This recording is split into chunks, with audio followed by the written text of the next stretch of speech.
한국, 핵잠수함이라고. 이언 브레너는 코웃음을 쳤습니다. 20년 경력의 베테랑 군사 분석가였던 그에게 한국은 따라하는 나라였을 뿐이었습니다. 좋은 삼성폰은 만들지만 세계 최고 난이도의 핵잠수함을 만든다는 건 자전거 가게가 로켓을 만드는 것만큼이나 황당한 소리였으니까요. 하지만 금요일 오후 인천공항에서 그를 맞이한 건 큰 안경을 낀 젊은 여성 과학자였습니다. 그리고 그녀가 그를 데려간 곳은 그의 세계관을 송두리째 뒤흔들 비밀 시설이었습니다. 지하 7층 깊숙한 곳에서 200메가와트 원자로가 고요히 작동하고 있었습니다. 10년간 재급료 없이 운용 가능한 미국 수준의 기술이었습니다. 이게 대체. 그는 말을 잇지 못했습니다. 시작하기 전에 잠깐 좋아요와 구독을 눌러주시면 영상 제작에 큰 힘이 됩니다. 저는 잠수함에 대해 모든 걸 알고 있다고 생각했어요. 20년 동안 그걸 연구했거든요. 저는 미국 국방부의 군사 분석가 이언 브레너였어요. 이름만 들으면 대단해 보이지만 사실 하루 종일 보고서를 읽고 숫자를 분석하는 게 전부였어요. 제 일은 간단했죠. 어떤 나라가 위험한 무기를 만들 수 있고 어떤 나라는 못 만드는지를 알아내는 거였어요. 사무실은 회색 벽에 워싱턴 DC가 내려다 보이는 창이 하나 있었어요. 매일 아침 나쁜 커피를 마시면서 비밀 문서를 읽었고 매일 저녁엔 세상이 어떻게 돌아가는지 다 안다는 착각 속에 집으로 돌아갔어요. 러시아는 무서운 잠수함을 만들었죠. 영국과 프랑스도요. 중국도 점점 실력을 키우고 있었어요.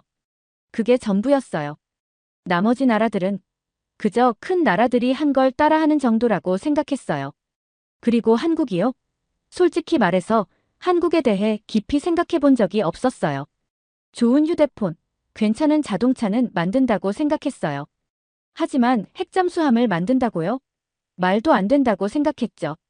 핵잠수함은 세상에서 가장 복잡한 무기예요. 가장 똑똑하고 돈 많은 나라들만 만들 수 있죠. 한국은 좋은 나라였지만 그 정도는 아니라고 믿었어요. 그땐 정말 그렇게 생각했어요. 그날 화요일 아침은 평소처럼 시작됐어요. 새벽 4시 반에 사무실에 도착했어요.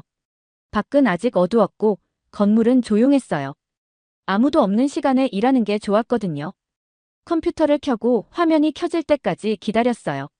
어둠 속에서 파란 불빛이 번쩍였죠. 그때 그걸 봤어요. 새로운 이메일이 하나 도착해 있었어요. 제목을 보는 순간 심장이 두근거렸어요. 긴급 한국 핵잠수함 역량 평가 요청. ROK, 그러니까 대한민국이었어요. 저는 그걸 보고 소리내서 웃었어요. 그 웃음소리가 텅 빈 사무실에 울렸어요. 한국이 핵잠수함을 만든다고요? 말도 안 됐죠. 그건 마치 자전거 가게가 갑자기 로켓을 만든다는 말처럼 들렸어요. 솔직히 이메일을 지울까 했어요. 그런데 이상하게 손가락이 클릭을 눌렀어요. 호기심이었을지도 모르고 지루함 때문이었을지도 모르겠어요.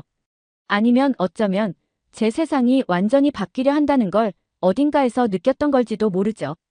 이메일 본문은 짧았어요. 2문장뿐이었죠. 첨부된 문서를 읽으시오. 금요일까지 평가 결과 제출. 첨부 파일을 클릭했어요. 화면이 가득 차올랐어요. 수십 장의 문서가 열렸고 페이지 수는 70장이었어요. 모든 페이지 위에는 붉은 글씨로 이렇게 써 있었어요. 1급 비밀. 읽기 시작했어요. 커피는 식어버렸어요. 마시는 것도 잊었죠. 그 문서엔 설계도가 있었어요. 기술도면, 수치, 그래프, 복잡한 구조도들. 그리고 존재할 수 없는 잠수함이 설명돼 있었어요. 그 안에는 미국조차 아직 개발하지 못한 기술이 담겨 있었어요. 43페이지에서 숨이 멎었어요. 삼축 능동 진동 제어 시스템이라는 단어가 보였어요. 그걸 3번이나 다시 읽었어요. 잘못 본 줄 알았거든요. 그건 미국 해군이 30년 동안 시도하다가 실패한 기술이었어요. 수십억 달러를 쏟아부었는데도 성공하지 못했죠. 그런데 그게 지금 한국 문서 속에 아무렇지 않게 적혀 있었어요. 손이 떨렸어요. 두려워서가 아니라 충격 때문이었어요. 책상에서 일어나 창가로 갔어요. 워싱턴의 해가 막 떠오르고 있었어요. 멀리 보이는 기념비들이 갑자기 작고 멀게 느껴졌어요. 세상이 갑자기 달라 보였어요. 그때 전화벨이 울렸어요. 고요한 사무실에 소리가 크게 퍼졌죠. 전화를 받았어요. 브레너. 이번 주 금요일 한국으로 가시오. 짐 싸요. 인사도 설명도 없었어요. 그리고 바로 끊겼어요. 저는 한참 동안 전화기를 들고 창문을 바라봤어요. 창문에 비친 제 모습은 피곤해 보였어요. 세상을 안다고 착각하던 중년 남자. 이제 그 확신이 산산이 부서지려는 남자였어요. 태평양 건너편, 제가 무시했던 나라 어딘가에서 저를 기다리는 무언가가 있었어요. 그리고 그건 제가 세상에 대해 알고 있다고 믿었던 모든 걸 뒤집어 놓을 거였죠. 그 여정이 이미 시작되고 있었어요. 그런데 저는 아직 그걸 몰랐어요. 비행기가 금요일 오후에 한국에 착륙했어요. 비행 내내 거의 잠을 못 잤어요. 머릿속이 계속 복잡했거든요. 한국이 어떻게 미국보다 앞선 기술을 가질 수 있지? 그 문서가 가짜일 수도 있잖아. 아니면 나를 시험하려는 건가? 이런 생각이 계속 맴돌았어요. 비행기 문이 열리고 인천공항으로 들어섰을 때 공기가 새 건물처럼 깨끗하고 신선했어요. 모든 게 반짝였어요. 안내 화면들이 곳곳에 있고 한국어와 영어로 번갈아 정보를 보여줬어요. 사람들은 빠르게 움직이면서도 서로 조심스럽게 예의 있게 다니고 있었어요. 그 순간 정말 집에서 멀리 왔구나 하는 생각이 들었어요. 출구 근처에 한 젊은 여성이 서 있었어요. 태블릿을 들고 있었고 진한 남색 재킷을 입은 모습이 단정했어요. 검은 머리를 가지런히 묶었고 커다란 안경 너머로 또렷한 눈이 보였어요. 그녀는 저를 보자 환하게 웃으며 다가왔어요. 브레너 박사님이시죠? 저는 박지훈 박사예요. 한국에 오신 걸 환영해요. 그녀의 영어는 완벽했어요. 아니, 완벽 이상이었어요. 아마 미국 대학에서 공부했을 거라는 생각이 바로 들었어요. 저는 악수를 하며 인사했어요. 만나서 반가워요. 이렇게 나와주셔서 감사합니다. 당연하죠. 차가 준비되어 있어요. 연구시설은 대전에 있어요. 여기서 남쪽으로 2시간 정도 걸려요. 우린 조용히 주차장으로 걸어갔어요. 저는 옆눈으로 그녀를 살펴봤어요. 30살쯤 되어 보였어요. 그보다 조금 더 많을 수도 있겠네요. 너무 젊어 보였어요. 핵잠수함 연구를 책임질 정도의 사람이라고 속으로 그런 생각이 들었어요. 하지만 대전까지 가는 길에서 제 생각은 완전히 바뀌었어요. 검은 관용차를 타고 고속도로를 달렸어요. 양쪽으로 논이 끝없이 펼쳐져 있었고 멀리엔 푸른 산이 겹겹이 이어져 있었어요. 예상 밖으로 아름다웠어요. 지훈 박사는 옆자리에서 태블릿을 열더니 슬라이드를 보여줬어요. 잠수함 사진들, 기술 도면들, 그리고 오래된 흑백 사진들이 차례로 나타났어요. 우리는 처음엔 독일식 설계로 시작했어요. 그녀가 조용히 말했어요. 장보고급 잠수함이요. 1990년대에 구입했죠. 하지만 단순히 사용만 한 게 아니에요. 완전히 분해해서 구조를 연구했어요. 모든 부품을 하나하나 배웠어요. 저는 고개를 끄덕였지만 아무 말도 하지 않았어요. 비슷한 얘기를 다른 나라에서도 많이 들었거든요. 대부분 우리가 자체 기술을 개발했다고 말하지만 실제로는 거의 다 복제였어요. 그녀는 말을 이어갔어요. 그 다음엔 저희가 직접 만들었어요. 손원 1급이에요. 완전한 한국 설계였죠. 그리고 그 다음엔 도산 안창호급. 그때 자체 공기부료 추진 시스템을 개발했어요. 지훈 박사는 화면을 넘기며 잠수함 사진들을 보여줬어요. 하나하나가 전보다 훨씬 발전된 모습이었어요. 브레너 박사님, 지금 어떤 생각하시는지 알아요. 저는 놀라서 그녀를 봤어요. 우리가 다 베꼈다고 생각하시죠? 한국 기술은 결국 미국이나 유럽 걸 이름만 바꾼 거라고요. 정확했어요. 그게 바로 제 생각이었죠. 그럴 수 있어요. 그녀가 미소 지으며 말했어요. 많은 분들이 그렇게 생각하니까요. 하지만 오늘은 조금 다를 거예요. 오늘은 우리가 진짜로 만든 것을 보시게 될 거예요. 차가 커다란 콘크리트 건물 앞에 멈췄어요. 철조망과 보안 게이트로 둘러싸인 시설이었어요. 경비원들이 3번이나 신분증을 확인한 뒤에야 안으로 들어갈 수 있었어요. 지하 주차장에 차를 세우고 엘리베이터를 탔어요. 아래로, 아래로, 또 아래로. 지표면에서 5층이나 내려갔을 때 문이 열렸어요. 눈앞에 펼쳐진 광경은 마치 공상과학 영화 같았어요. 천장이 너무 높아서 끝이 안 보였고 밝은 조명이 흰빛으로 쏟아졌어요. 중앙에는 거대한 물탱크가 있었어요. 수영장만큼이나 컸어요. 그리고 그 안에서 무언가가 천천히 회전하고 있었어요. 잠수함이 바닷속을 움직이게 하는 추진 장치였어요. 그런데 지금까지 본 어떤 것과도 달랐어요. 이게 저희 펌프제트 추진 시스템이에요. 지윤 박사가 조용하지만 자신감 있는 목소리로 말했어요. 저희가 직접 설계하고 직접 만든 거예요. 저는 탱크 쪽으로 다가갔어요. 흰 가운을 입은 엔지니어들이 주변에서 메모를 하며 컴퓨터 화면을 확인하고 있었어요. 지윤 박사가 태블릿을 두드리더니 제게 건넸어요. 그래프가 있었어요. 선과 숫자들이 빼곡히 표시돼 있었어요. 이건 음향 신호예요. 잠수함이 물속에서 내는 소음을 나타낸 거예요. 저는 숫자를 봤어요. 한 번, 두 번, 세 번. 그리고 고개를 들었어요. 이건 잘못된 수치예요. 그녀가 바로 대답했어요. 아니에요. 수백 번 테스트했어요. 그 수치는 한국의 추진 시스템이 미국의 버지니아급 잠수함과 같은 수준의 정숙성을 가지고 있다는 뜻이었어요. 우리의 최신형, 가장 조용한 잠수함과 같다는 거였죠. 등줄기를 차가운 전율이 타고 지나갔어요. 두려움이 아니라 자신이 완전히 틀렸다는 걸 깨달을 때 느끼는 그 이상한 감정이었어요.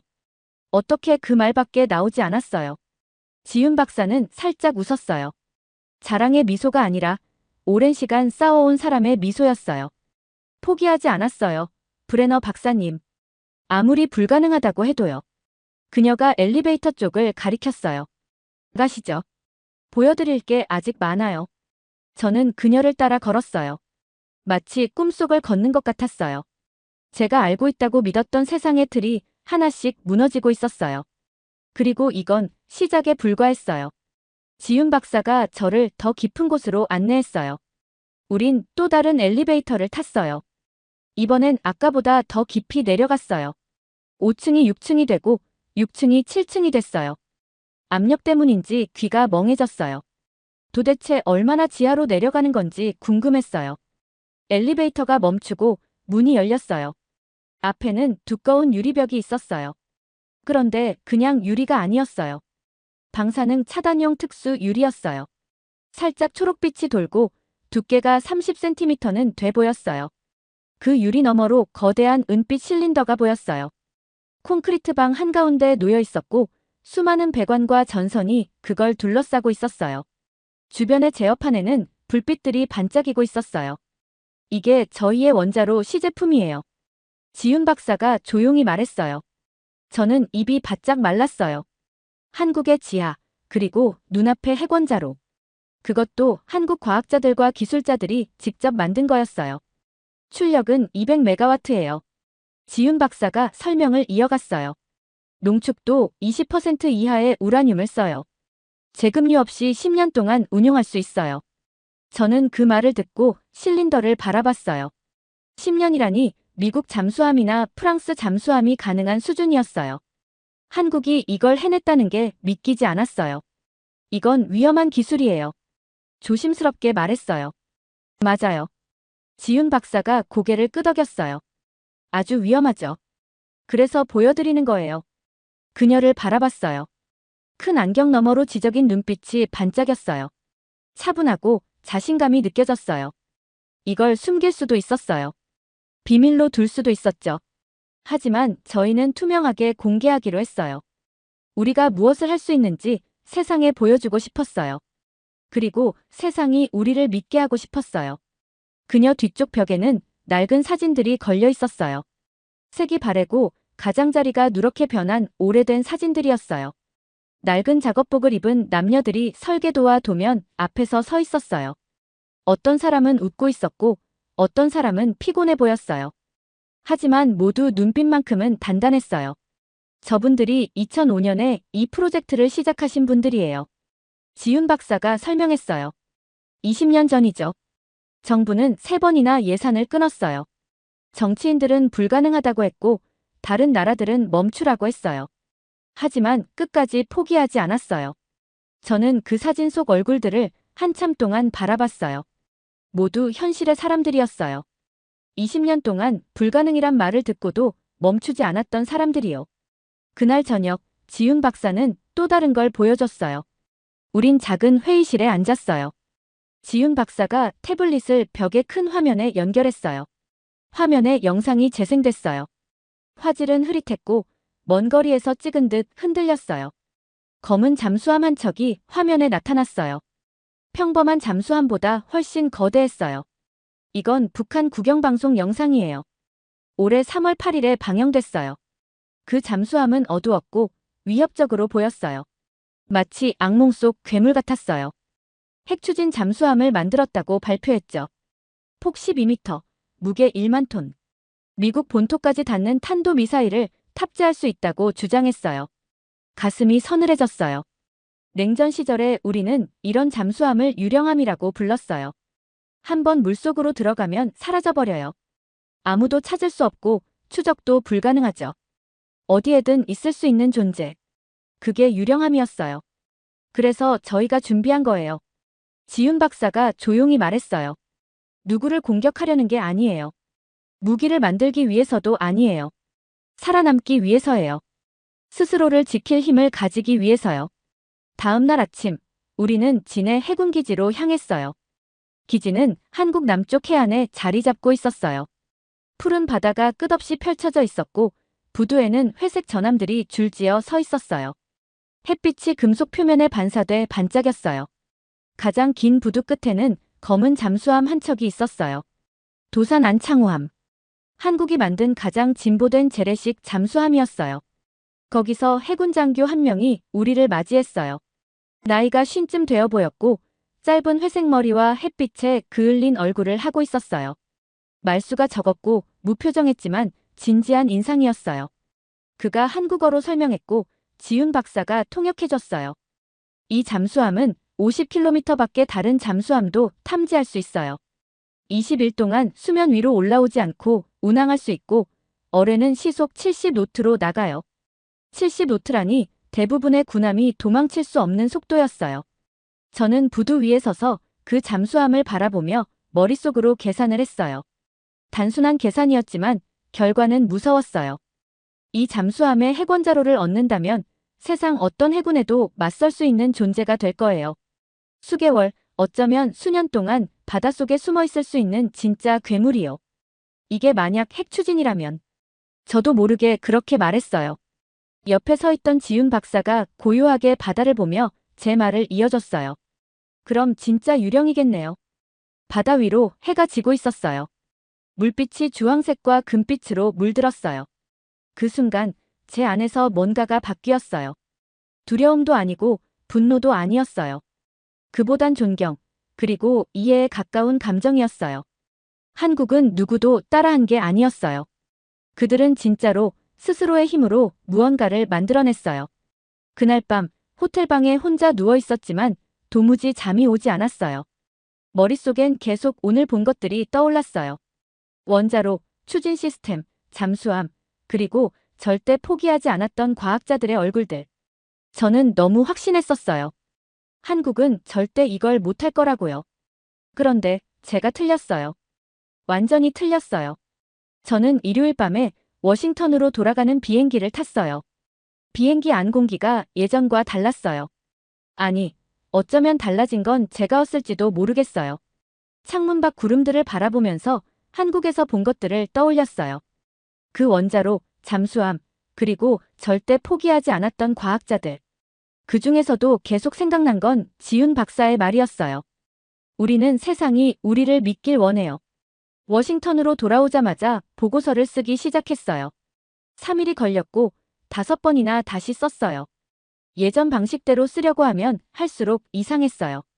마치 더 이상 맞지 않는 낡은 신발을 억지로 신으려는 느낌이었어요. 결국 진심을 그대로 썼어요. 한국은 핵잠수함을 만들 수 있습니다. 그들은 기술을 가지고 있고 지식을 가지고 있으며 그걸 책임감 있게 사용할 만큼의 통제력을 갖추고 있습니다.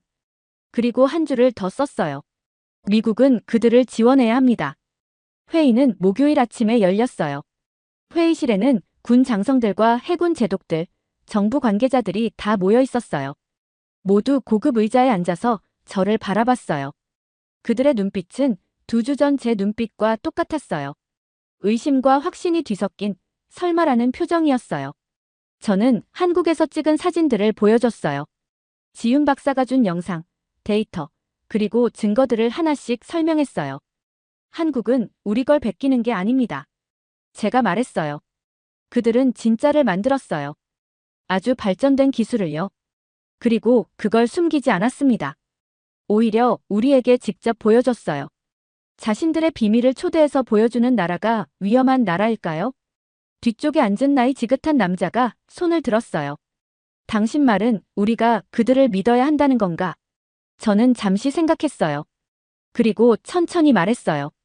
그들은 신뢰받을 자격이 있습니다. 20년 동안 이 기술을 쌓아왔어요. 숨길 수도 있었고 거짓말할 수도 있었죠. 그런데 그러지 않았어요. 오히려 우리를 불러서 보게 했어요. 그들은 투명성을 원하고 협력을 원합니다. 방 안이 조용해졌어요. 공기조차 멈춘 듯 했어요. 그때 다른 사람이 물었어요. 그럼 북한은요? 바로 그 북한이 있기 때문에 한국이 이걸 필요로 한 겁니다. 제가 대답했어요. 그들은 지금 자국 연안에 핵잠수함을 두고 있어요. 한번 잠수하면 찾을 수도 추적할 수도 없는 유령함이죠.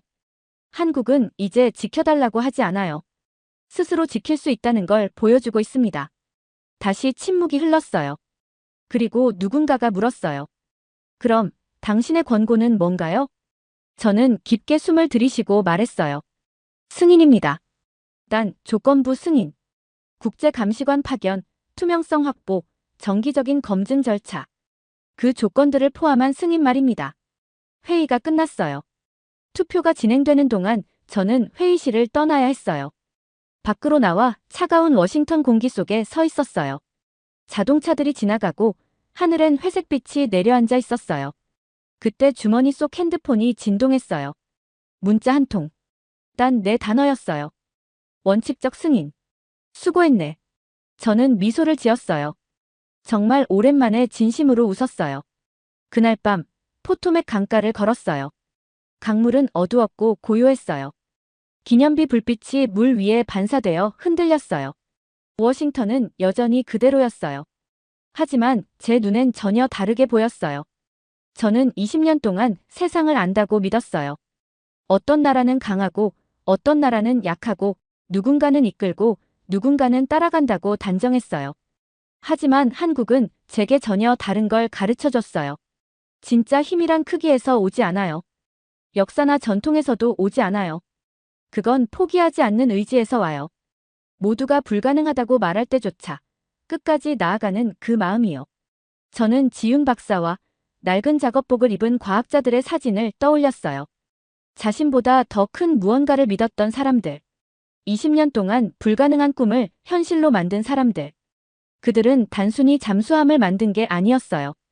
자신들의 나라의 미래를 만들고 있었어요. 그리고 저는 그걸 거의 놓칠 뻔했어요.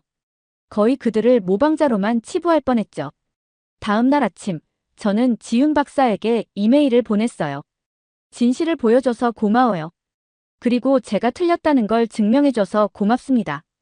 1시간 뒤 답장이 왔어요. 봐주셔서 감사합니다.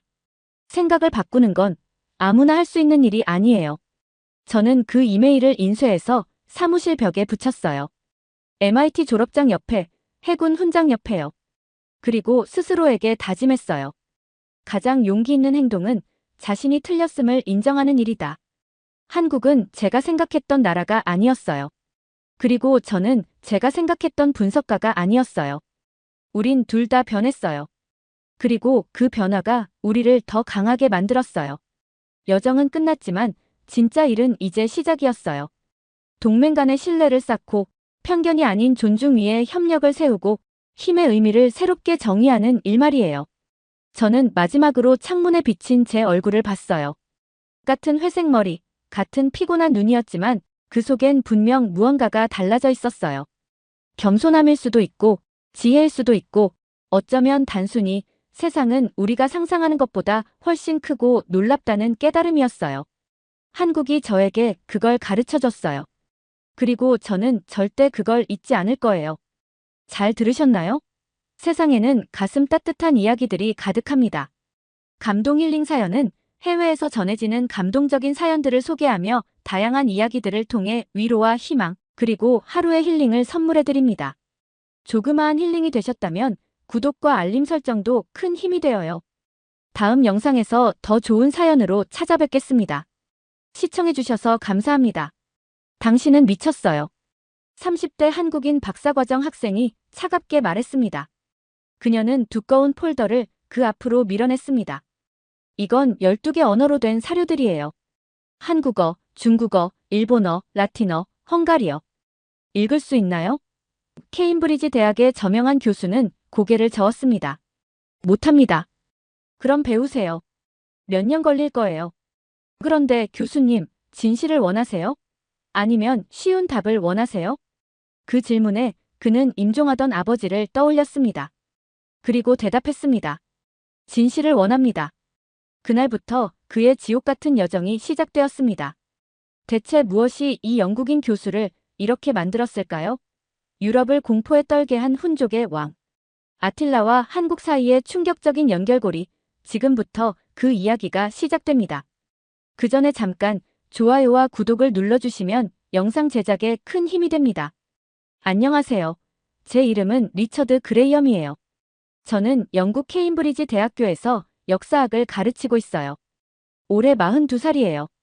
저는 고대 세계에 대해서는 거의 다 알고 있다고 생각했어요. 그게 착각이었어요. 제 인생이 어떻게 바뀌었는지 이야기해드릴게요. 그건 병원 병실에서 시작됐어요. 벽은 하얗고 공기에서는 약냄새가 났어요. 아버지는 임종을 앞두고 계셨어요. 저는 아버지 침대 옆에 앉아 있었어요. 아버지의 손은 제 손 안에서 차가웠어요. 평생 강하셨던 분인데 흰 시트 아래에서 너무 작아 보였어요. 옆에 기계에서는 규칙적인 삐 소리가 들렸어요. 아버지는 헝가리계 영국인이셨어요. 평생 동안 우리 가족의 뿌리를 알고 싶어 하셨어요.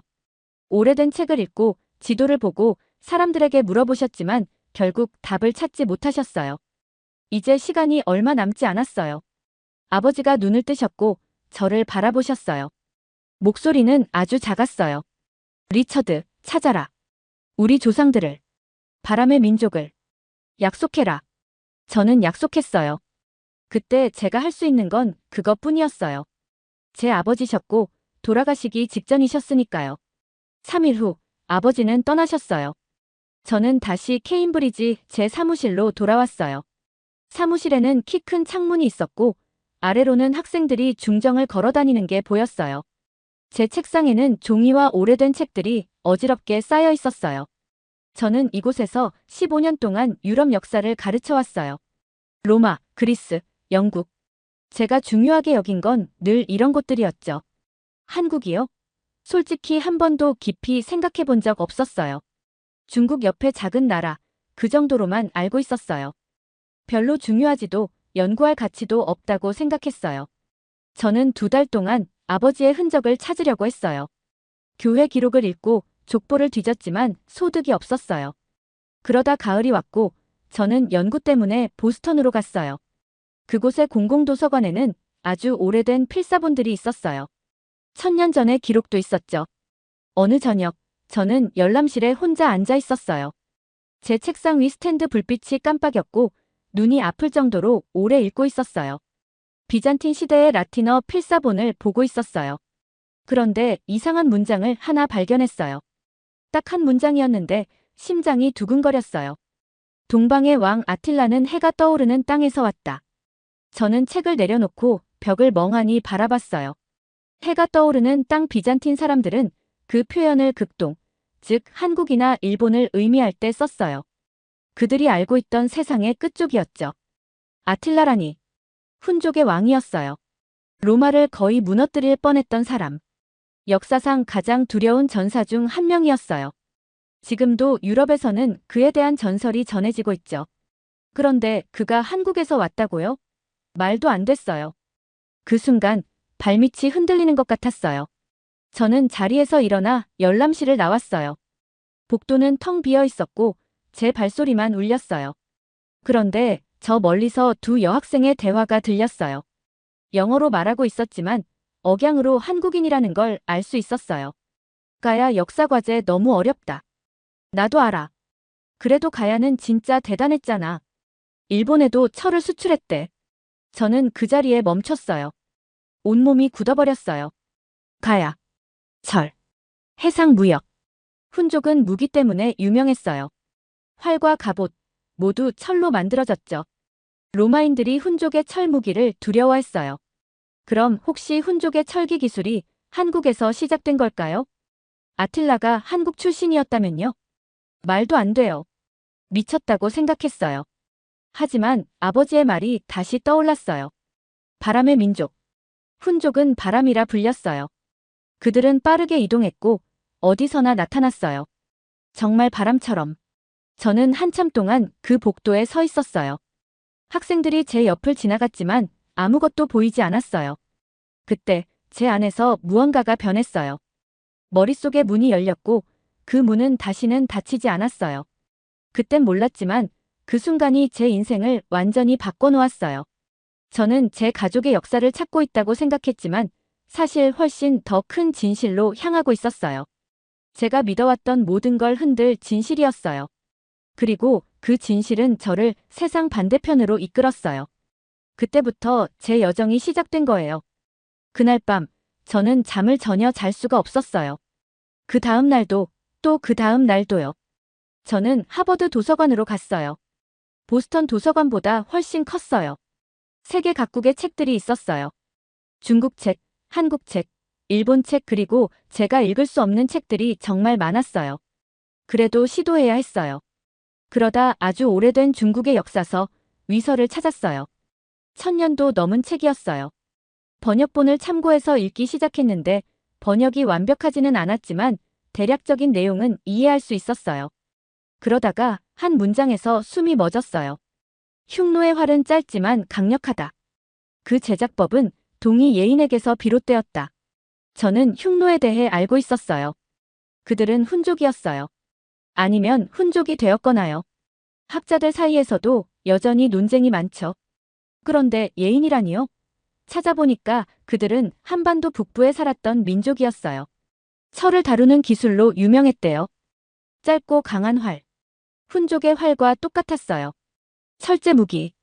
훈족이 사용했던 것과 같았어요. 조각들이 맞춰지기 시작했어요. 하지만 증거가 더 필요했어요. 훨씬 더 많았죠. 저는 매일 도서관에서 살다시피 했어요. 아침 8시에 가서 자정까지 있었어요. 점심도 거르고 커피만 계속 마셨어요. 책장을 넘길 때마다 손이 떨릴 정도였어요. 메모를 수백 장 썼어요. 지도도 그리고 연표도 만들었어요. 제 책상은 완전히 난장판이었어요. 종이가 쌓이고 책이 탑처럼 쌓였고 벽에는 포스트잇이 덕지덕지 붙어 있었어요.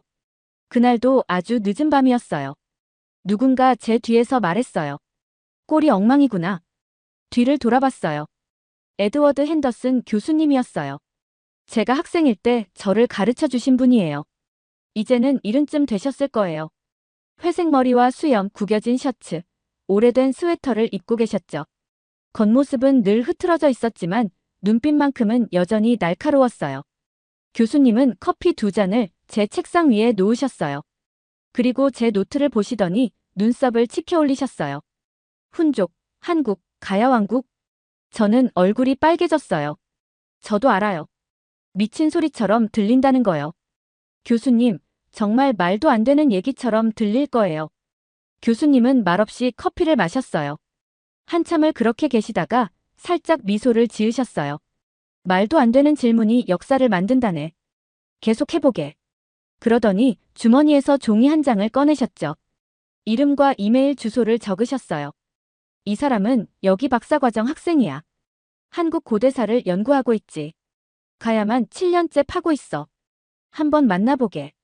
자네가 천재인지 아니면 정말 미친 사람인지를 알려줄 거야. 그렇게 교수님은 떠나셨어요. 저는 종이에 적힌 이름을 봤어요. 유미박. 그날 밤 저는 메일을 보냈어요. 그리고 다음 날 아침 그녀가 답장을 보냈어요. 우리는 대학 근처의 작은 카페에서 만나기로 했어요. 카페는 시끄럽고 붐볐어요. 탄 커피 냄새랑 오래된 책 냄새가 섞여 있었어요. 저는 일찍 도착했어요. 괜히 손이 또 떨렸어요. 그때 그녀가 들어왔어요. 저보다 어려 보였어요. 35쯤. 길게 묶은 검은 머리, 안경, 그리고 책이 가득 든 큰 가방을 들고 있었어요. 피곤해 보였지만 눈빛은 단단했어요. 그녀는 제 맞은편에 앉았어요. 웃지도 않았어요. 가방을 바닥에 내려놓는 소리가 꽤 묵직했어요. 당신은 아틸라가 가야에서 왔다고 생각하죠? 그건 질문이 아니었어요. 도전이었어요. 가능성은 있다고 생각해요. 증거가 그렇게 보여서. 그녀가 손을 들어 제 말을 끊었어요. 가방을 열고 두꺼운 폴더 하나를 꺼냈어요. 그리고 제 쪽으로 밀었어요. 이건 사료들이에요. 한국, 일본, 중국, 라틴어, 헝가리 연대기까지. 모두 합쳐 12개 언어예요. 폴더를 열어봤어요. 거의 읽을 수가 없었어요. 한국어는 예쁜 그림 같았고 중국어는 복잡한 퍼즐 같았어요. 일본어는 3가지 문자가 뒤섞여 있었어요. 심장이 툭 내려앉았어요. 저는 12개 언어를 못해요. 그녀는 고개를 들더니 눈을 마주쳤어요. 어둡고 진지한 눈빛이었어요. 그럼 배우세요. 저는 얼이 빠져서 쳐다봤어요. 장난인가 싶었어요. 그럼 몇 년은 걸릴 텐데요. 맞아요. 그럴 거예요. 그런데 그레이엄 교수님, 진실을 원하세요? 아니면 쉬운 답을 원하세요? 저는 아버지를 떠올렸어요. 그분의 마지막 말, 마지막 눈빛, 그리고 그 라틴 문장. 해가 떠오르는 땅에서 예인의 철화를 떠올렸어요. 진실을 원해요. 좋아요. 그녀가 일어나서 가방을 들었어요. 자료를 보내드릴게요. 먼저 한국어부터 시작해요. 논리적인 언어예요. 일주일이면 글자는 읽을 수 있을 거예요. 그 다음부터가 진짜 시작이에요. 그녀는 문 쪽으로 걸어가다가 멈췄어요. 그리고 다시 저를 돌아봤어요. 교수님, 이건 단순한 학문적 연구가 아니에요. 만약 당신이 가야가 훈족의 기원을 제공했다는 걸 입증하면 일본의 100년짜리 역사 논리를 무너뜨리게 돼요. 그들은 분명 싸울 거예요. 아주 거세게요. 그걸 감당할 준비가 되어 있나요? 저는 준비가 안 되어 있었어요. 무슨 일이 닥칠지도 몰랐어요. 그래도 고개를 끄덕였어요. 그녀는 나갔어요. 저는 그 자리에 앉아서 두꺼운 폴더를 바라봤어요. 카페의 소음이 점점 멀어지는 것 같았어요. 마치 절벽 끝에 선 기분이었어요. 한 발 더 내디디면 돌아갈 수 없을 것 같았어요. 저는 그 한 발을 내디뎠어요. 폴더를 열고 시작했어요. 12개 언어를 배우는 일은 정말 저를 거의 죽일 뻔했어요. 농담이 아니에요. 정말로 그랬어요. 제 삶이 어떻게 변했는지 말씀드릴게요. 매일 새벽 4시에 일어났어요. 밖은 아직 깜깜했고 세상은 조용했어요. 저는 커피를 내리고 책상 앞에 앉아서 한국어 공부를 시작했어요. 한국어에는 고유의 문자가 있어요. 이름은 한글이에요. 24개의 글자, 원과 선, 네모 모양들이 조합돼서 소리를 만들어요. 마치 퍼즐 조각이 맞춰지는 것처럼요. 유미 말이 맞았어요. 일주일 만에 한글은 읽을 수 있게 됐어요. 하지만 글자를 읽는 것과 언어를 이해하는 건 전혀 다른 일이었어요. 정말 달랐어요. 한국어 문법은 제 머리를 쥐어짜는 것 같았어요. 영어에서는 나는 밥을 먹는다. 순서가 주어 동사 목적어죠. 그런데 한국어에서는 나는 밥을 먹어요. 즉 주어 목적어 동사 순이에요. 완전히 뒤집혀 있죠. 게다가 상대에 따라 말투가 달라요. 나이 많은 사람에게 쓰는 말, 친구에게 쓰는 말, 모르는 사람에게 쓰는 말이 다 다르더라고요. 저는 매일 실수를 했어요. 100번은 좋게 넘었어요. 그래도 멈추지 않았어요. 아침 8시가 되면 중국어 공부를 했어요. 중국어에는 알파벳이 없어요. 한자, 즉 그림 같은 글자들이 단어를 대신해요. 수천, 아니 수만 개가 있죠. 획이 3개짜리도 있고 20개짜리도 있어요. 모양은 비슷한데 뜻은 전혀 달라요. 한 획만 잘못 그으면 어머니가 말이 돼요. 저는 같은 글자를 수백 번씩 썼어요. 손이 저리고 손가락이 아팠어요. 노트 한 권이 다 찰 때까지 연습했어요. 정오가 되면 일본어를 공부했어요. 일본어는 3가지 문자를 써요. 한자, 히라가나, 가타카나. 왜 3가지를 동시에 써야 하는지 모르겠어요. 고문 같았어요. 밤이 되면 라틴어랑 헝가리어를 공부했어요. 라틴어는 조금 익숙했지만 헝가리어는 정말 어려웠어요. 그래도 불가능하진 않았어요. 하루에 18시간씩 공부했어요. 잠은 4시간. 밥은 가끔 먹었어요. 가끔은 그마저도 잊었어요. 몸무게가 줄고 옷이 헐렁해졌어요. 눈 밑엔 짙은 다크서클이 생겼어요. 동료들이 저보고 아프냐고 물어봤어요. 아프진 않았어요. 그냥 미쳐 있었어요. 유미는 매주 새로운 자료를 보내줬어요. 읽기 과제, 번역 연습, 해석 문제들. 그리고 제 과제를 빨간 펜으로 가득 고쳐서 돌려줬어요. 발음이 너무 형편없어요. 뜻을 완전히 잘못 잡았어요. 다시 해보세요. 어떤 날은 정말 포기하고 싶었어요. 솔직히 말하면 유미가 미웠어요. 왜 이런 걸 저한테 시키는지 이해가 안 갔어요. 그래도 멈추지 않았어요. 6개월쯤 지나니까 간단한 한국어 문장은 읽을 수 있었어요. 그 다음엔 중국 사서도 읽게 됐고 일본 기록도 조금씩 읽었어요. 그리고 증거들이 점점 쌓였어요. 중국의 삼국지에는 이렇게 적혀 있었어요. 변화는 철을 생산하고 사람들이 그것을 산다. 변화는 가야의 일부였어요. 왜는 일본이죠. 일본이 한국에서 철을 사간 거예요. 일본의 일본서기에도 나와 있었어요. 가라국은 철이 많고 외와 무역한다. 가라는 가야의 또 다른 이름이었어요. 모든 기록이 한 가지 사실을 가리키고 있었어요. 가야는 철을 만들었다. 가야는 철을 팔았다. 가야는 고도의 금속 기술을 가지고 있었다. 훈족처럼요. 그때부터 도서관은 제 집이 됐어요. 구석의 제자리엔 늘 제 노트와 책이 쌓여 있었고 사서도 제 이름을 알고 있었어요. 그 사서의 이름은 엘리자 로렌스였어요. 50살쯤 됐고 붉은 머리카락엔 희끗희끗한 흰빛이 섞여 있었어요. 항상 따뜻한 미소를 짓고 두꺼운 카디건을 입고 다녔어요. 엘리자는 제가 읽을 수 없는 자료를 찾는 걸 많이 도와줬어요. 특별허가가 필요한 서적들, 제한 구역의 고서들도요. 그런데 어느 날 그녀가 제 책상으로 왔어요. 표정이 어딘가 불안했어요. 주위를 한번 둘러보더니 쪽지 한 장을 제 손에 슬쩍 쥐어줬어요. 책상 밑에서 조심스럽게 펼쳐봤어요. 조심하세요. 일본 대사관에서 당신 연구에 대해 묻고 있어요. 순간 피가 싸늘하게 식었어요. 고개를 들자 엘리자가 제게 손가락을 입에 댔어요. 쉿. 그리고 아무 말 없이 돌아갔어요.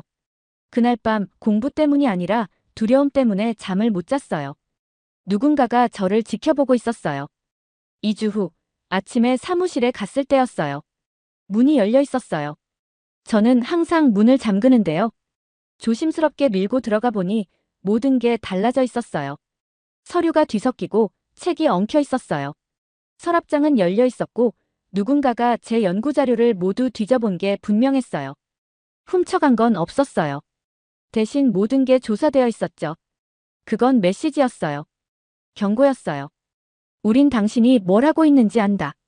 저는 손이 떨리면서 유미에게 전화를 걸었어요. 내 사무실이 털렸어요. 잠시 침묵이 흘렀어요. 그리고 아주 낮은 목소리가 들렸어요. 우리 만나야 해요. 사람 많은 데서. CCTV 있는 곳에서요. 우리는 예전에 그 카페에서 만났어요. 하지만 이번엔 분위기가 달랐어요. 공기가 무거웠어요. 위험했어요.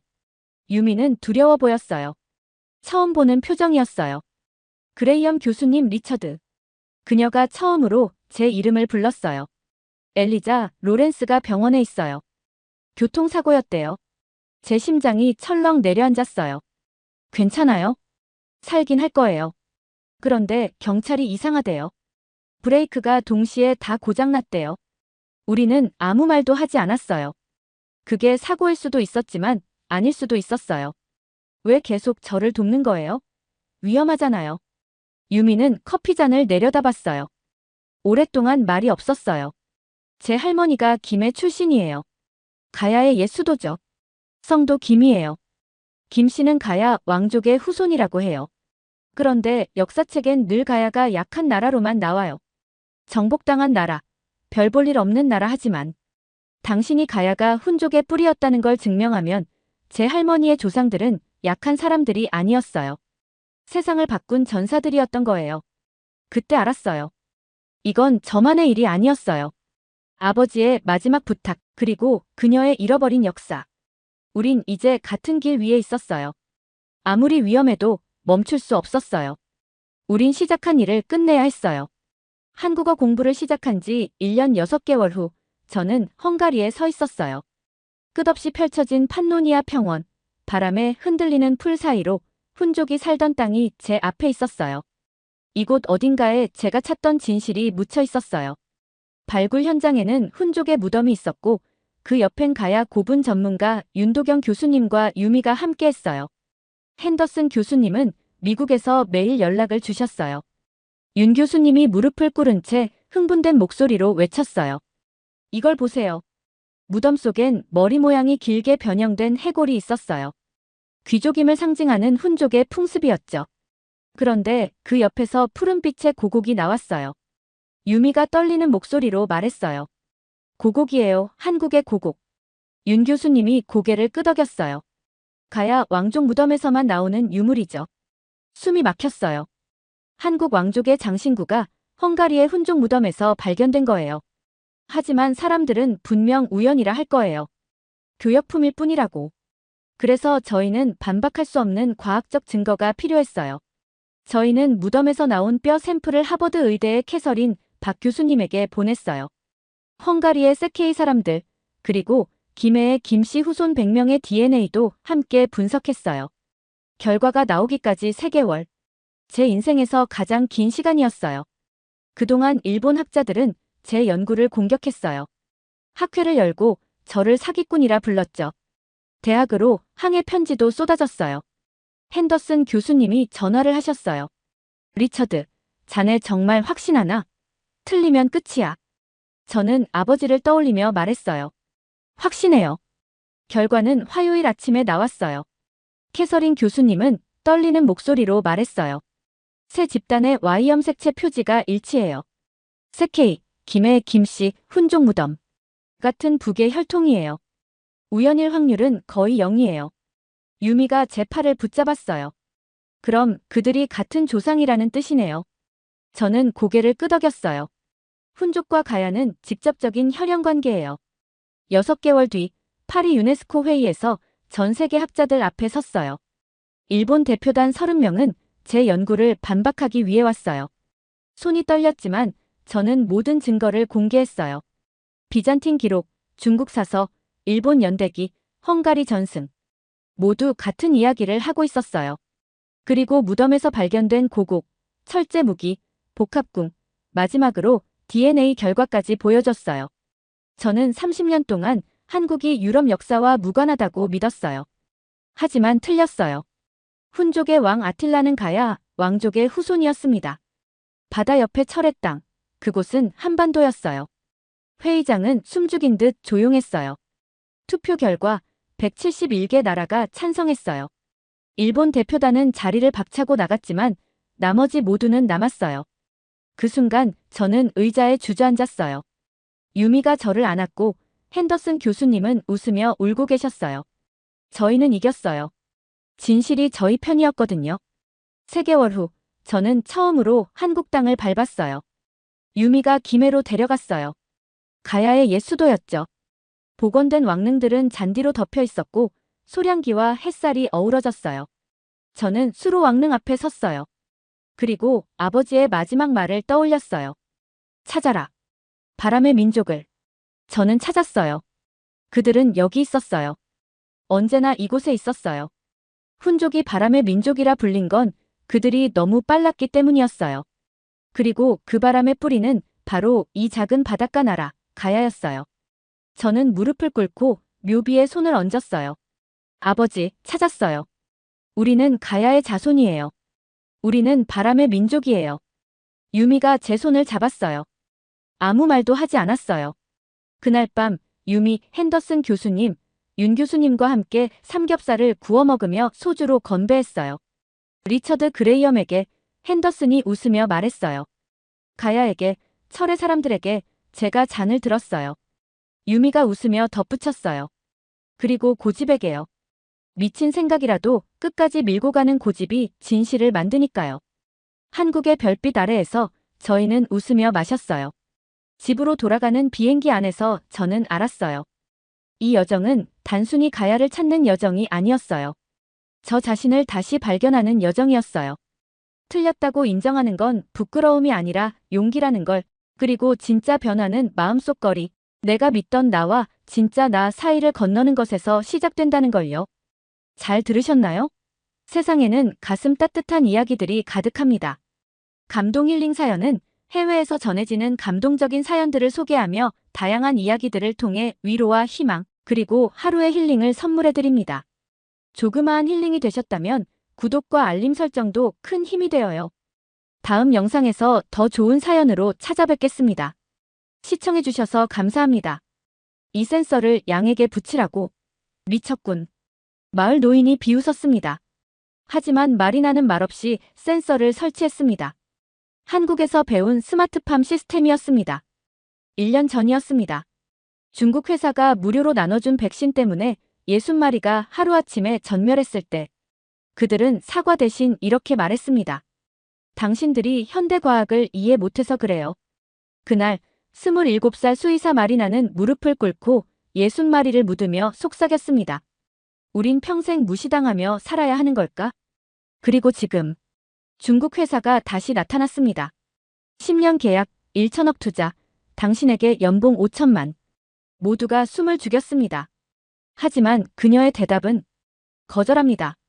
한국은 저에게 돈이 아니라 존엄을 가르쳐줬거든요. 과연 한국에서 무슨 일이 있었던 걸까요? 시작하기 전에 잠깐 좋아요와 구독을 눌러주시면 영상 제작에 큰 힘이 됩니다. 저는 기적 같은 건 믿지 않았어요. 이 사막에서도, 제 인생에서도요. 제 이름은 마리나 크루제바예요. 27살이고 카자흐스탄의 작은 마을 잔나카르에서 살고 있어요. 끝없이 모래가 펼쳐지고 해가 닿는 모든 걸 태워버리는 곳이에요. 저는 수의사예요. 아픈 동물들을 돌보는 일을 하고 있어요. 매일 아침 해가 뜨기 전 일어나요. 오래된 작업화를 신어요. 갈색이고 먼지로 뒤덮여 있죠. 밖으로 나가면 차가운 공기가 얼굴을 때려요. 하늘은 아직 어두운 보랏빛이에요. 이 시간이 제일 좋아요. 모든 게 조용하고 모든 게 이해돼요. 저는 제 일에 능숙했어요. 아니, 꽤 잘했어요. 양 한 마리만 봐도 아픈지 아닌지 알 수 있었어요. 심장박동만 느껴도 뭐가 문제인지 감이 왔죠. 그건 할아버지가 가르쳐 주신 거예요. 주의 깊게 보라고, 감정보다 숫자와 사실을 믿으라고 하셨어요. 아버지는 가끔 제게 넌 마음에 얼음이 있는 것 같다고 농담하셨어요. 근데 어쩌면 그 말이 맞을지도 몰라요. 저는 쉽게 울지 않아요. 큰 약속을 하는 사람도 잘 믿지 않아요. 제가 눈으로 보고 손으로 만지고 수치로 확인할 수 있는 것만 믿어요. 그리고 저는 큰 나라들이 세상의 모든 힘을 가진다고 믿었어요. 중국은 거대하고 러시아는 강하죠. 한국 같은 작은 나라는 아무것도 못할 거라고 생각했어요. 그땐 정말 그렇게 믿었어요. 하지만 그게 얼마나 틀린 생각이었는지 그때는 아직 몰랐어요. 모든 게 바뀐 건 한 통의 전화 때문이었어요. 새벽, 전화벨이 울렸어요. 저는 아직 침대에 있었죠. 시계를 보고 신음했어요. 딱 5분만 더 자자. 그렇게 생각했어요. 그런데 아버지의 목소리가 들렸어요. 비명이었어요. 저는 벌떡 일어났어요. 심장이 미친 듯이 뛰었어요. 신발끈도 묶지 못한 채 부츠를 신고 잠옷 그대로 뛰쳐나갔어요. 해가 막 떠오르기 시작했어요.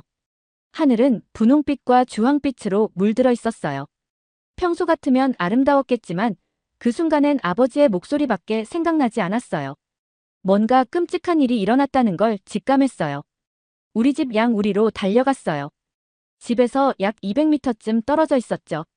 폐가 찢어질 듯 아프고 다리가 터질 것 같았어요. 그래도 멈출 수 없었어요. 그리고 도착한 순간 발이 굳어버렸어요. 도 쉴 수 없었어요. 우리 양들이 전부 죽어 있었어요. 60마리. 60마리의 아름다운 카라쿨 양들이요. 땅에 누워 눈을 뜬 채 아무것도 보지 못했어요. 몸은 아직 따뜻했어요. 그건 단순한 가축이 아니었어요. 할아버지의 유산이었죠. 평생을 바쳐 키우고 품종을 지켜온 양들이었어요. 세상 누구보다 그 양들을 사랑하셨죠. 그런데 다 사라졌어요. 저는 무릎을 꿇었어요. 부드러운 털을 만지고 눈과 혀, 목을 살폈어요. 저는 과학자니까요. 무슨 일이 일어났는지 알아야 했어요. 그건 백신 때문이었어요. 이틀 전 중국 회사에서 무료 백신을 나눠줬어요. 최고 품질이라고 했고 양들이 더 건강해질 거라고 약속했죠. 그 회사 이름은 테너 그룹이었어요. 아주 크고 아주 부자였죠. 저는 바로 전화를 걸었어요. 남자가 받았는데 목소리가 차갑고 매끄러웠어요. 우리 백신엔 문제가 없습니다. 아마 당신들이 제대로 사용하지 않았겠죠. 중앙아시아 수의사들은 현대 과학을 잘 이해하지 못하니까요. 그 말을 듣는 순간 소리 지르고 싶었어요. 저는 7년 동안 공부했어요. 제 할아버지는 세상 누구보다 양에 대해 잘 아셨다고요. 하지만 아무 말도 할 수 없었어요. 목이 막혀서요. 그냥 전화를 끊었어요. 그날 밤 우리는 60마리의 양을 모두 묻었어요. 아버지와 저는 땅을 팠어요. 손에 피가 날 때까지요. 말 한마디도 하지 않았어요. 무슨 말을 할 수 있었겠어요. 묘 앞에 앉아 있었어요.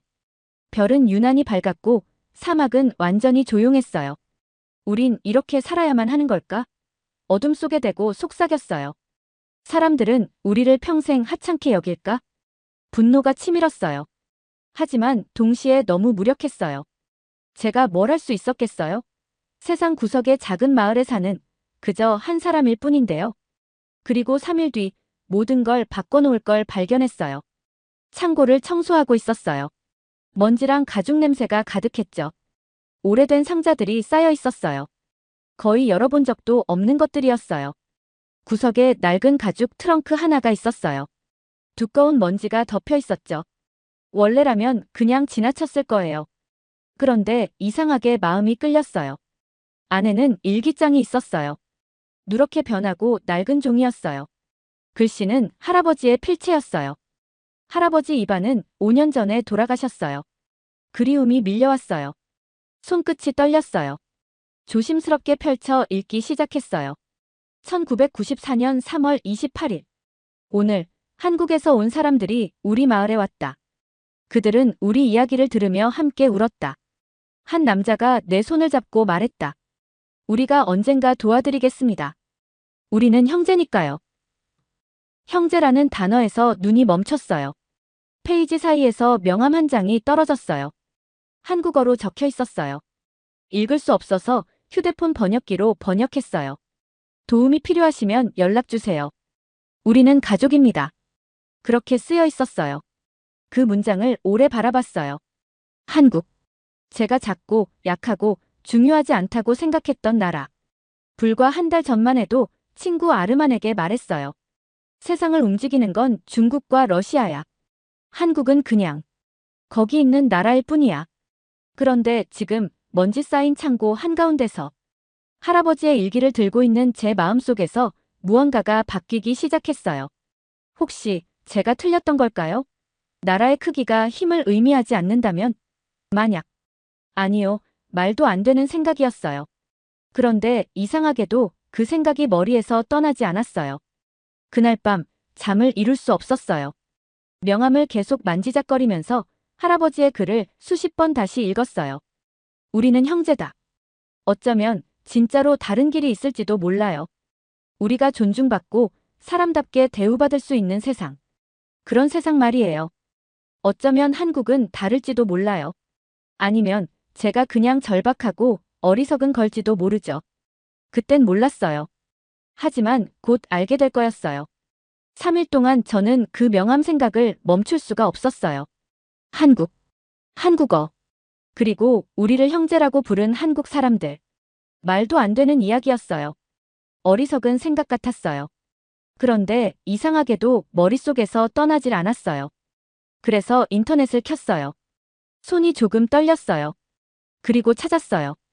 한국 농업개발 프로그램 중앙아시아 청년 대상 연수과정. 심장이 두근거리기 시작했어요. 하나하나 다 읽어봤어요. 기간은 6개월. 현대식 농업 기술을 가르쳐주고 장비를 지원해주고 심지어 새 프로젝트를 시작할 수 있도록 자금도 준대요. 그런데 조건이 있었어요. 한국어 능력 토픽 5급 이상. 농업 경력 최소 5년. 경력은 충분했어요. 저는 20살 때부터 동물들을 돌봤으니까요. 그건 괜찮았어요.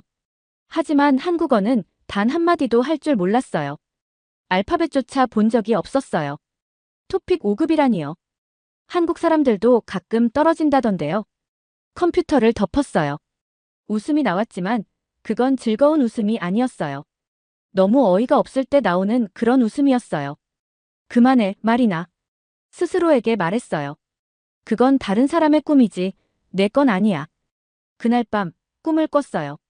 할아버지가 양 우리 옆에 서 있었어요. 아무 말도 하지 않았어요. 그저 저를 바라보며 기다리고 있었어요. 다음 날 아침, 저는 다시 컴퓨터를 켰어요. 그리고 우즈베키스탄 타슈켄트에 있는 한국어 학원을 찾았어요. 이름은 세종학당이었어요. 6개월 집중 과정, 하루에 6시간씩 수업을 한다고 되어 있었어요. 수강료는 600만. 그 숫자를 보고 이 멎었어요. 600만이면 제 연봉의 절반이었어요. 1년 동안 벌어들인 돈의 절반이요. 그 돈을 어디서 구하죠? 집안을 둘러봤어요. 가진 게 많지 않았어요. 아버지의 트랙터는 오래되어서 고장났고 가구는 전부 할머니께서 물려주신 거였어요. 단 하나 값 나가는 게 있었어요. 아르잔이요. 아르잔은 할아버지의 말이었어요. 이마에 하얀 별 무늬가 있는 아름다운 검은 종마였어요. 할아버지가 15년 동안 정성을 다해 길러온 말이에요. 잔나카르에서, 아니 카자흐스탄 전체에서도 제일 훌륭한 말이었어요. 할아버지는 늘 말씀하셨죠. 이 말은 우리 집안의 자존심이다. 절대 팔면 안 된다. 절대로. 저는 밖으로 나갔어요. 아르자는 마구간 안에서 건초를 먹고 있었어요. 그 큰 눈으로 저를 바라보다가 다가와서 부드러운 코로 제 손을 톡 건드렸어요. 저는 그의 목을 꼭 안았어요. 따뜻한 냄새가 났어요. 흙, 풀, 그리고 안전함의 냄새요. 미안해. 작게 속삭였어요. 그날 저녁 아버지께 말했어요. 아르잔을 팔아야 해요. 아버지는 찻잔을 떨어뜨렸어요. 바닥에 부딪히며 산산이 부서졌지만 아무도 움직이지 않았어요. 뭐라고 했니? 아르잔을 팔아야 해요. 한국어 학교 등록비 때문에요. 아버지는 벌떡 일어나셨어요. 얼굴이 벌개졌어요. 내 할아버지는 혹독한 겨울에도 저 말을 지켰다. 굶으면서도 아르잔에게 먹을 걸 줬다. 그분은 그 말을. 알아요. 제 목소리가 너무 커졌어요. 을 고르며 말했어요. 저도 알아요, 아버지. 하지만 할아버지가 또 가르쳐 주신 게 있잖아요. 살아남는 것보다 존엄이 더 중요하다고요. 30해 전 그 한국 사람들한테서 그걸 보셨잖아요. 저도 그게 아직 진실인지 확인하고 싶어요. 아버지는 천천히 다시 앉으셨어요. 그 순간 정말 많이 늙어 보였어요. 넌 꼭 그분을 닮았구나. 작게 말씀하셨어요. 고집 세고 자존심 강하고 어리석게까지 닮았어. 3일 뒤 저는 아르잔을 팔았어요. 알마티에서 온 부유한 남자가 그를 데려갔어요. 트럭이 떠나는 걸 보는데 가슴 한쪽이 뚝 잘려나가는 것 같았어요. 하지만 한 가지는 남겼어요. 그가 떠나기 전 갈기 한 가닥을 잘랐어요. 부드럽고 강한 검은 털을 따아서 팔찌로 만들었어요. 그걸 손목에 찼어요. 약속할게. 속삭였어요. 이 희생이 헛되지 않게 할게. 타슈켄트로 떠나기 전날 친구 아르만이 찾아왔어요. 아르만은 우리 마을 축산 협동조합장이었어요. 비싼 양복을 입고 반짝이는 구두를 신는 사람이었죠. 늘 돈을 벌 큰 계획을 가지고 있었어요. 그는 저를 미친 사람 보듯 쳐다봤어요. 말이나 잘 들어. 중국 회사가 새 계약을 제안했어. 3년 보장 계약이야. 백신 사건은 실수였지만 그들은 힘이 있고 돈이 있어. 세상이 그렇게 돌아가는 거야. 저는 고개를 저었어요. 그들은 사과 한마디도 안 했어요. 아르만.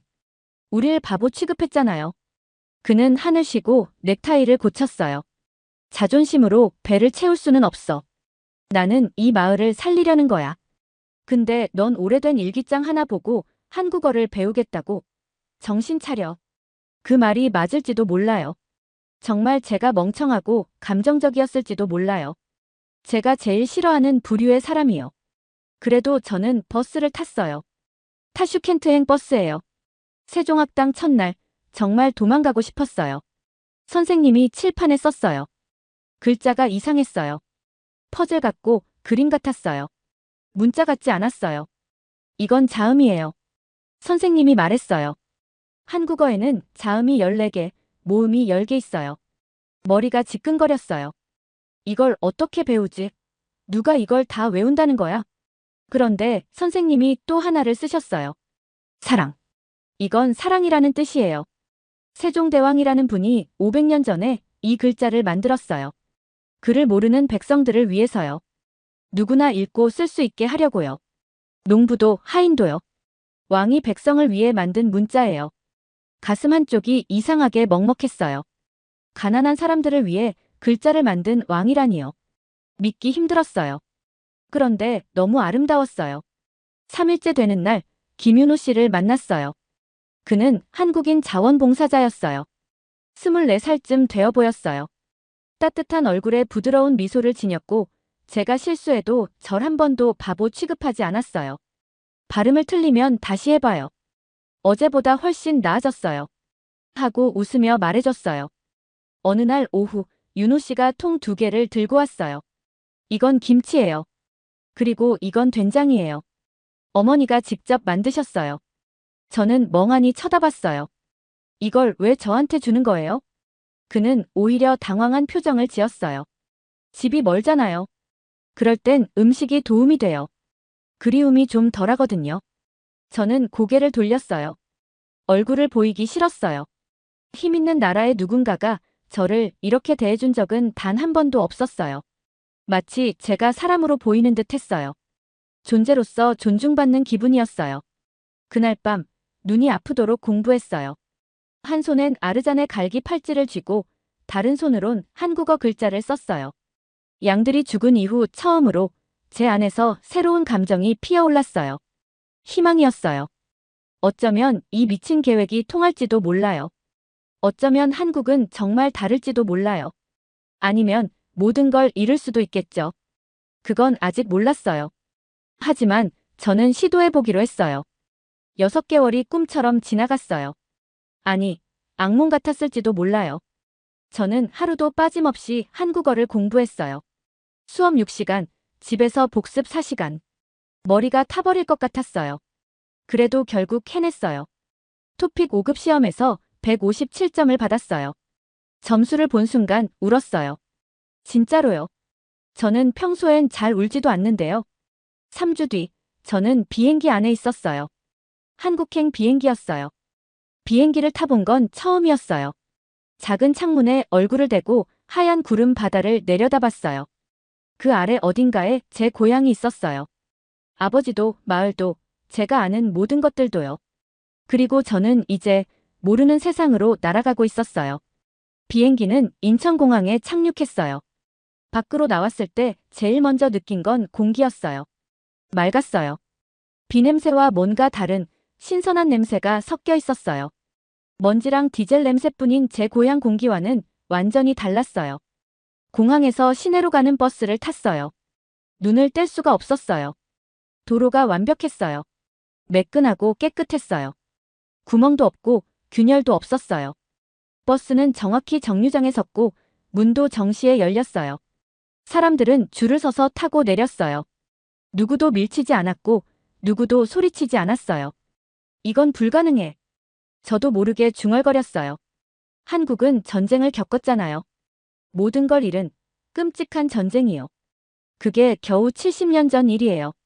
제 할머니가 태어난 때와 비슷한 시기예요. 이걸 어떻게 만든 걸까요? 어떻게 이렇게 질서정연한 나라가 된 걸까요? 훈련센터는 전주라는 도시에 있었어요. 서울보단 작지만 제가 평생 본 어떤 도시보다 컸어요. 프로그램 참가자는 5명이었어요.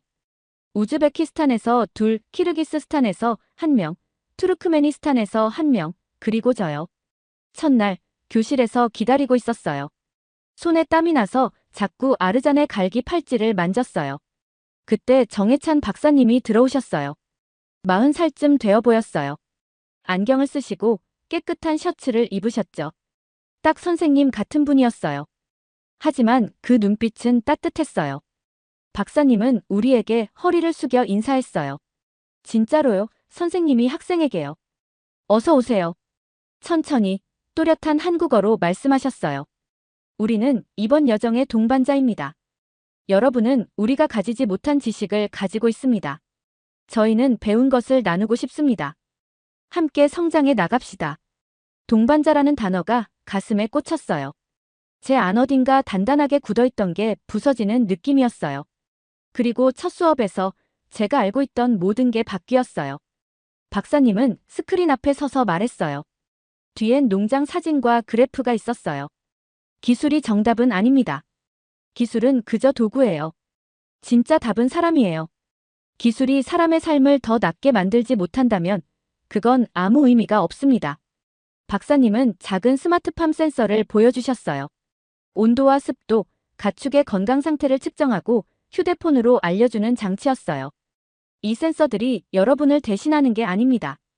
여러분을 돕기 위한 거예요. 주인은 여러분입니다. 기술은 도구일 뿐이에요. 절대 잊지 마세요.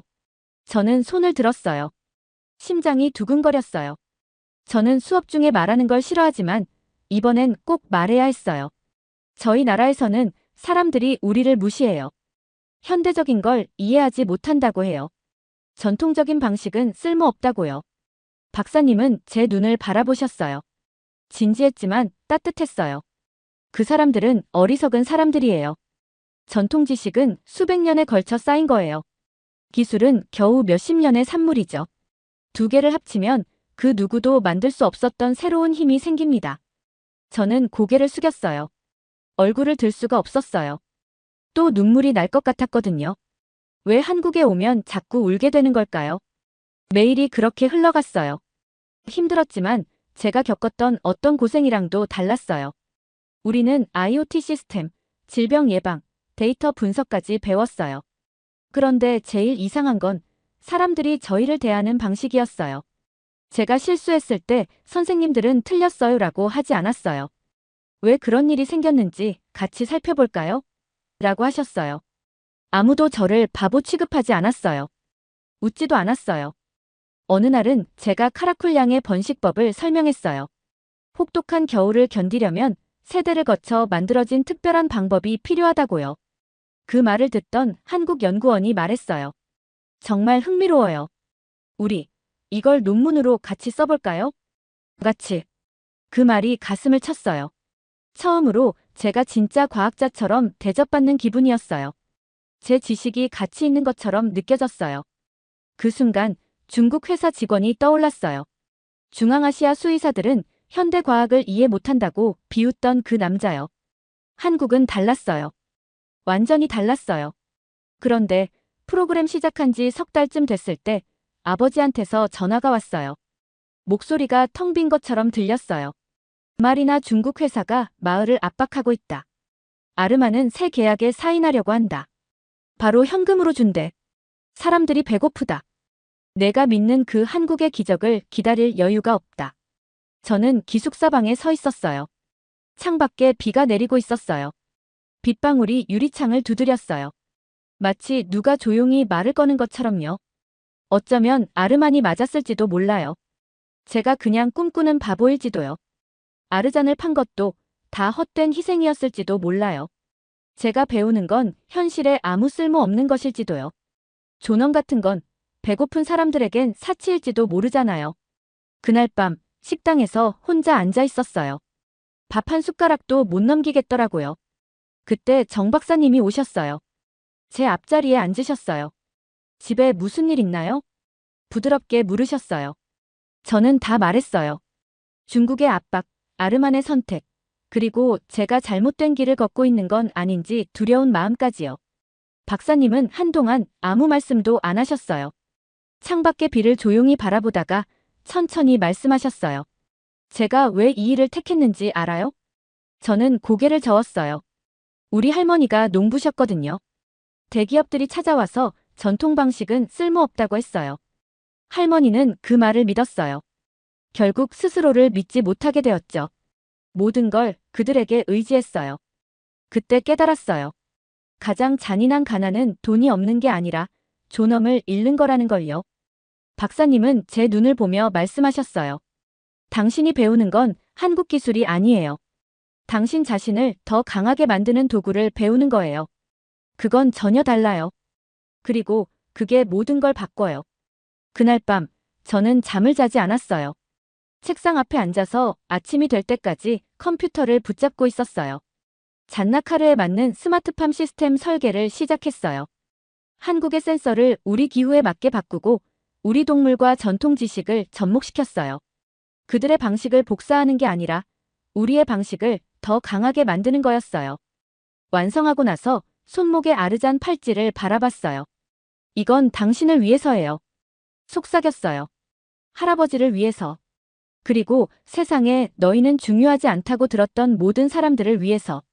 3개월 만에 처음으로 확신이 생겼어요. 그 어떤 의심도 없었어요. 이건 반드시 성공할 거예요. 1년 뒤 저는 2개의 가방을 들고 잔나카르로 돌아왔어요. 하나엔 옷이, 다른 하나엔 스마트팜 장비가 있었어요. 한국 정부에서 받은 5천만 원의 지원금도 있었고요. 이번엔 확신이 있었어요. 마을 사람들은 저를 반겼지만 반신반의했어요. 저는 양 우리에 센서를 설치했어요. 체온과 심박을 측정하고 정보를 폰으로 보내는 장치였어요. 양을 폰에 맡기란 말이요. 한 노인이 비웃었지만 저는 우리 눈보다 먼저 변화를 알려주는 도구예요 라고 말했어요. 며칠 후 새끼 양 한 마리의 체온이 오르자 바로 치료했어요.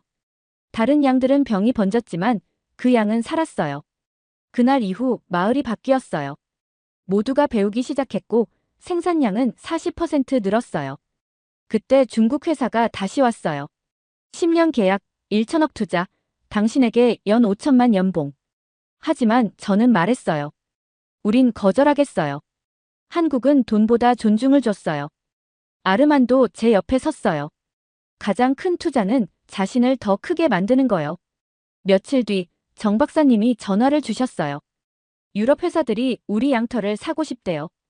6개월 뒤 수입은 3배로 늘었어요. 마을 젊은이 10명이 한국어를 배우기 시작했어요. 지금 잔나카르는 부유해서가 아니라 스스로의 가치를 지켜서 유명해요. 저는 매일 새벽 양들을 보며 속삭여요. 아르잔, 우리 해냈어요. 존중이 이겼어요. 한국은 저에게 기술이 아닌 존엄을 가르쳐줬어요. 이제 저는 말해요. 당신은 작지 않아요. 당신은 소중해요. 잘 들으셨나요? 세상에는 가슴 따뜻한 이야기들이 가득합니다. 감동 힐링 사연은 해외에서 전해지는 감동적인 사연들을 소개하며 다양한 이야기들을 통해 위로와 희망, 그리고 하루의 힐링을 선물해드립니다. 조그마한 힐링이 되셨다면 구독과 알림 설정도 큰 힘이 되어요. 다음 영상에서 더 좋은 사연으로 찾아뵙겠습니다.